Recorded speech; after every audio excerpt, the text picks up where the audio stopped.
Welcome to this audiobook reading of The Adventures of Sherlock Holmes. Today, The Red-Headed League, Chapter 1, by Sir Arthur Conan Doyle. I had called upon my friend, Mr. Sherlock Holmes, one day in the autumn of last year, and found him in deep conversation with a very stout, florid-faced, elderly gentleman with fiery red hair. With an apology for my intrusion, I was about to withdraw when Holmes pulled me abruptly into the room and closed the door behind me. "You could not possibly have come at a better time, my dear Watson," he said cordially. "I was afraid that you were engaged." "So I am. Very much so." "Then I can wait in the next room." "Not at all. This gentleman, Mr. Wilson, has been my partner and helper in many of my most successful cases, and I have no doubt that he will be of the utmost use to me in yours also." The stout gentleman half rose from his chair and gave a bob of greeting, with a quick little questioning glance from his small, fat, encircled eyes. "Try the settee," said Holmes, relapsing into his armchair and putting his fingertips together, as was his custom when in judicial moods. "I know, my dear Watson, that you share my love of all that is bizarre, and outside the conventions and humdrum routine of everyday life. You have shown your relish for it by the enthusiasm which has prompted you to chronicle, and, if you will excuse my saying so, somewhat to embellish so many of my own little adventures." "Your cases have indeed been of the greatest interest to me," I observed. "You will remember that I remarked the other day, just before we went into the very simple problem presented by Miss Mary Sutherland, that for strange effects and extraordinary combinations we must go to life itself, which is always far more daring than any effort of the imagination. A proposition which I took the liberty of doubting. You did, Doctor, but none the less you must come round to my view, for otherwise I shall keep on piling fact upon fact on you until your reason breaks down under them and acknowledges me to be right. Now, Mr. Jabez Wilson here has been good enough to call upon me this morning, and to begin a narrative which promises to be one of the most singular which I have listened to for some time. You have heard me remark that the strangest and most unique things are very often connected not with the larger but with the smaller crimes, and occasionally, indeed, where there is room for doubt whether any positive crime has been committed. As far as I have heard, it is impossible for me to say whether the present case is an instance of crime or not, but the course of events is certainly among the most singular that I have ever listened to. Perhaps, Mr. Wilson, you would have the great kindness to recommence your narrative. I ask you not merely because my friend Dr. Watson has not heard the opening part, but also because the peculiar nature of the story makes me anxious to have every possible detail from your lips. As a rule, when I've heard some slight indication of the course of events, I'm able to guide myself by the thousands of other similar cases which occur to my memory. In the present instance, I'm forced to admit that the facts are, to the best of my belief, unique." The portly client puffed out his chest with an appearance of some little pride, and pulled a dirty and wrinkled newspaper from the inside pocket of his greatcoat. As he glanced down the advertisement column, with his head thrust forward and the paper flattened out upon his knee, I took a good look at the man and endeavored, after the fashion of my companion, to read the indications which might be presented by his dress or appearance. I did not gain very much, however, by my inspection. Our visitor bore every mark of being an average, commonplace British tradesman, obese, pompous, and slow. He wore rather baggy grey shepherd's check trousers, a not over-clean black frock coat, unbuttoned in the front, and a drab waistcoat with a heavy brassy Albert chain, and a square, pierced bit of metal dangling down as an ornament. A frayed top hat and a faded brown overcoat with a wrinkled velvet collar lay upon a chair beside him. Altogether, look as I would, there was nothing remarkable about the man save his blazing red head, and the expression of extreme chagrin and discontent upon his features. Sherlock Holmes' quick eye took in my occupation, and he shook his head with a smile as he noticed my questioning glances. Beyond the obvious facts that he has at some time done manual labor, that he takes snuff, that he is a Freemason, that he has been in China, and that he has done a considerable amount of writing lately, I can deduce nothing else.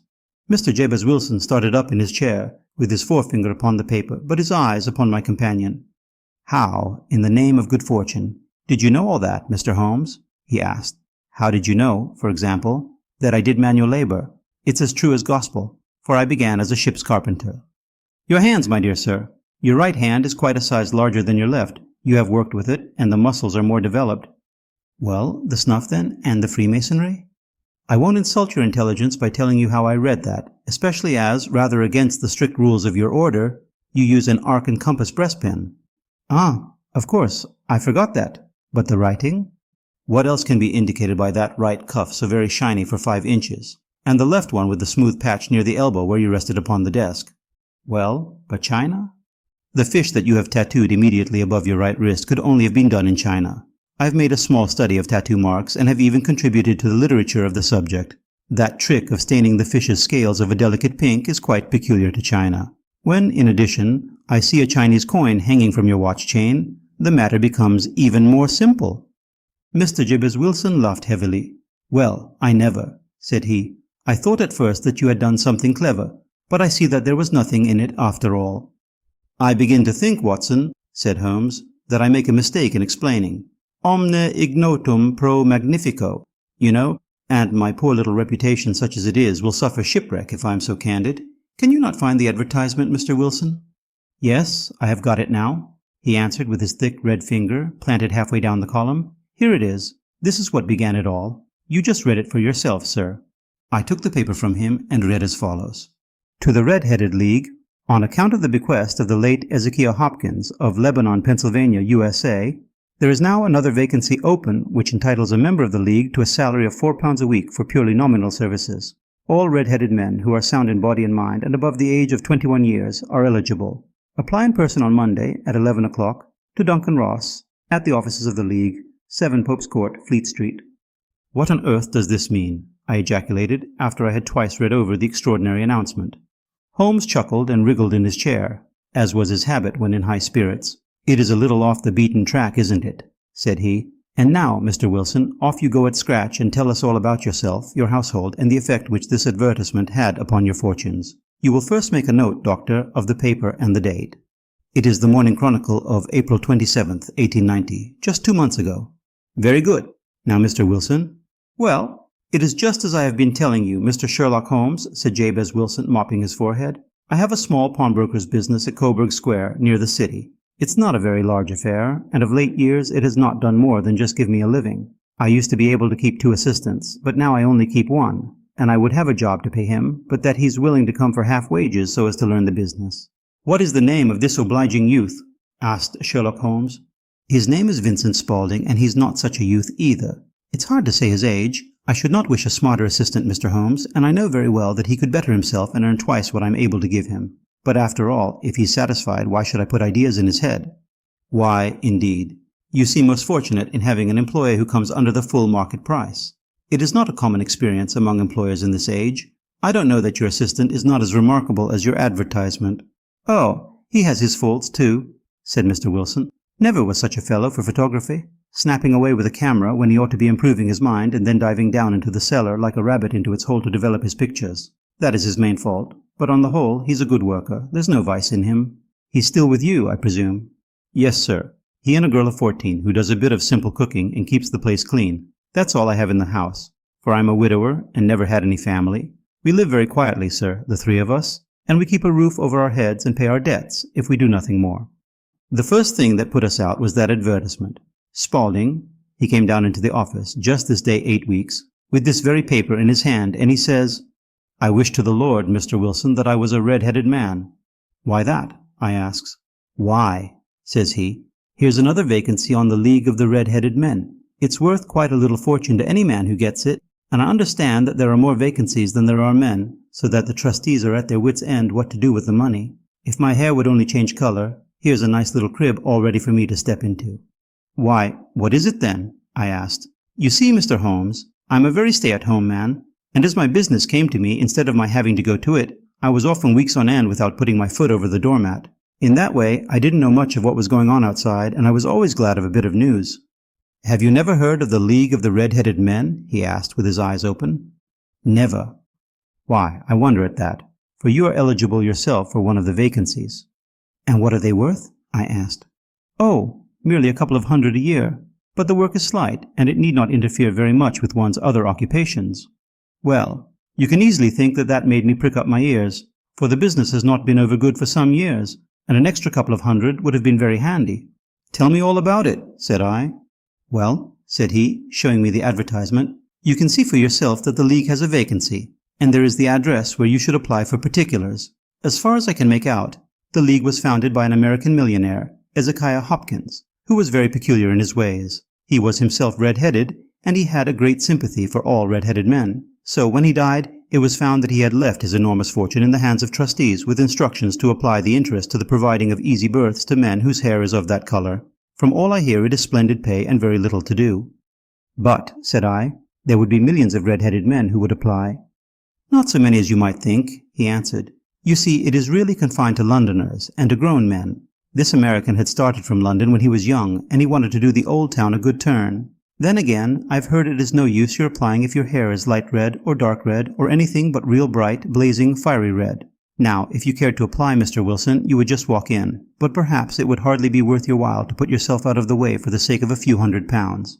Now, it is a fact, gentlemen, as you may see for yourselves, that my hair is of a very full and rich tint, so that it seemed to me that if there was to be any competition in the matter, I stood as good a chance as any man that I had ever met. Vincent Spaulding seemed to know so much about it that I thought he might prove useful, so I just ordered him to put up the shutters for the day and to come right away with me. He was very willing to have a holiday, so we shut the business up and started off for the address that was given us in the advertisement. I never hope to see such a sight as that again, Mr. Holmes. From north, south, east, and west, every man who had a shade of red in his hair had tramped into the city to answer the advertisement. Fleet Street was choked with red-headed folk, and Pope's Court looked like a coster's orange barrow. I should not have thought there were so many in the whole country as were brought together by that single advertisement.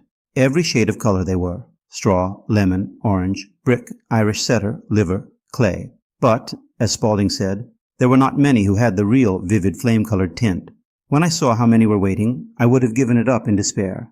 But Spaulding would not hear of it. How he did it I could not imagine, but he pushed and pulled and butted until he got me through the crowd, and right up to the steps which led to the office. There was a double stream upon the stair, some going up in hope and some coming back dejected. But we wedged in as well as we could and soon found ourselves in the office. Your experience has been a most entertaining one, remarked Holmes as his client paused and refreshed his memory with a huge pinch of snuff. Pray, continue your very interesting statement. There was nothing in the office but a couple of wooden chairs and a deal table, behind which sat a small man with a head that was even redder than mine.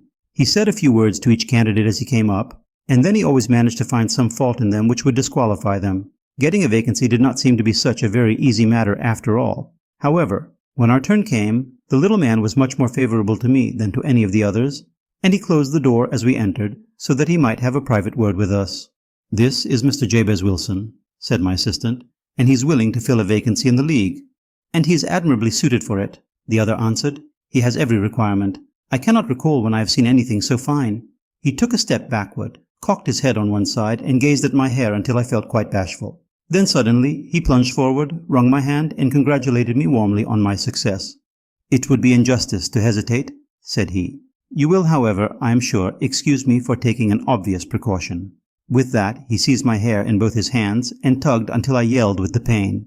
There is water in your eyes, said he, as he released me. I perceive that all is as it should be, but we have to be careful, for we have twice been deceived by wigs, and once by paint. I could tell you tales of cobbler's wax which would disgust you with human nature. He stepped over to the window and shouted through it at the top of his voice that the vacancy was filled. A groan of disappointment came up from below, and the folk all trooped away in different directions until there was not a redhead to be seen except my own and that of the manager. My name, said he, is Mr. Duncan Ross, and I am myself one of the pensioners upon the fund left by our noble benefactor. Are you a married man, Mr. Wilson? Have you a family? I answered that I had not. His face fell immediately. Dear me, he said gravely, that is very serious indeed. I am sorry to hear you say that. The fund was, of course, for the propagation and spread of the redheads as well as for their maintenance. It is exceedingly unfortunate that you should be a bachelor. My face lengthened at this, Mr. Holmes, for I thought that I was not to have the vacancy after all. But after thinking it over for a few minutes, he said that it would be all right. In the case of another, said he, the objection might be fatal. But we must stretch a point in favor of a man with such a head of hair as yours. When shall you be able to enter upon your new duties? Well, it is a little awkward, for I have a business already, said I. Oh, never mind about that, Mr. Wilson, said Vincent Spaulding. I should be able to look after that for you. What would be the hours? I asked. 10 to 2. Now, a pawnbroker's business is mostly done of an evening, Mr. Holmes, especially Thursday and Friday evening, which is just before payday, so it would suit me very well to earn a little in the mornings. Besides, I knew that my assistant was a good man, and that he would see to anything that turned up. That would suit me very well, said I. And the pay? Is £4 a week. And the work? Is purely nominal. What do you call purely nominal? Well, you have to be in the office, or at least in the building, the whole time. If you leave, you forfeit your whole position forever. The will is very clear upon that point. You don't comply with the conditions if you budge from the office during that time. It's only 4 hours a day, and I should not think of leaving, said I. No excuse will avail, said Mr. Duncan Ross. Neither sickness nor business nor anything else. There you must stay, or you lose your billet. And the work? Is to copy out the Encyclopedia Britannica. There is the first volume of it in that press. You must find your own ink, pens, and blotting paper. But we provide this table and chair. Will you be ready tomorrow? Certainly, I answered. Then goodbye, Mr. Jabez Wilson, and let me congratulate you once more on the important position which you have been fortunate enough to gain. He bowed me out of the room, and I went home with my assistant. Hardly knowing what to say or do, I was so pleased at my own good fortune. Well, I thought over the matter all day, and by evening I was in low spirits again, for I had quite persuaded myself that the whole affair must be some great hoax or fraud, though what its object might be I could not imagine. It seemed altogether past belief that anyone could make such a will, or that they would pay such a sum for doing anything so simple as copying out the Encyclopedia Britannica. Vincent Spaulding did what he could to cheer me up, but by bedtime I had reasoned myself out of the whole thing. However, in the morning I determined to have a look at it anyhow, so I bought a penny bottle of ink, and with a quill pen and 7 sheets of foolscap paper, I started off for Pope's Court. Well, to my surprise and delight, everything was as right as possible. The table was set out ready for me, and Mr. Duncan Ross was there to see that I got fairly to work. He started me off upon the letter A, and then he left me, but he would drop in from time to time to see that all was right with me. At 2 o'clock he bade me good day, complimented me upon the amount that I had written, and locked the door of the office after me. This went on day after day, Mr. Holmes, and on Saturday the manager came in and planked down 4 golden sovereigns for my week's work. It was the same next week and the same the week after. Every morning I was there at 10, and every afternoon I left at 2. By degrees Mr. Duncan Ross took to coming in only once of a morning, and then, after a time, he did not come in at all. Still, of course, I never dared to leave the room for an instant, for I was not sure when he might come, and the billet was such a good one, and suited me so well, that I would not risk the loss of it. 8 weeks passed away like this, and I had written about abbots and archery and armor and architecture and Attica, and hoped with diligence that I might get on to the bees before very long. It cost me something in foolscap, and I had pretty nearly filled a shelf with my writings, and then suddenly the whole business came to an end. To an end? Yes, sir, and no later than this morning. I went to my work as usual at 10 o'clock, but the door was shut and locked, with a little square of cardboard hammered onto the middle of the panel with a tack. Here it is, and you can read for yourself. He held up a piece of white cardboard about the size of a sheet of notepaper. It read in this fashion: The Red-Headed League is dissolved. October 9th, 1890. Thanks for joining this reading. If you liked it, give it a thumbs up and subscribe.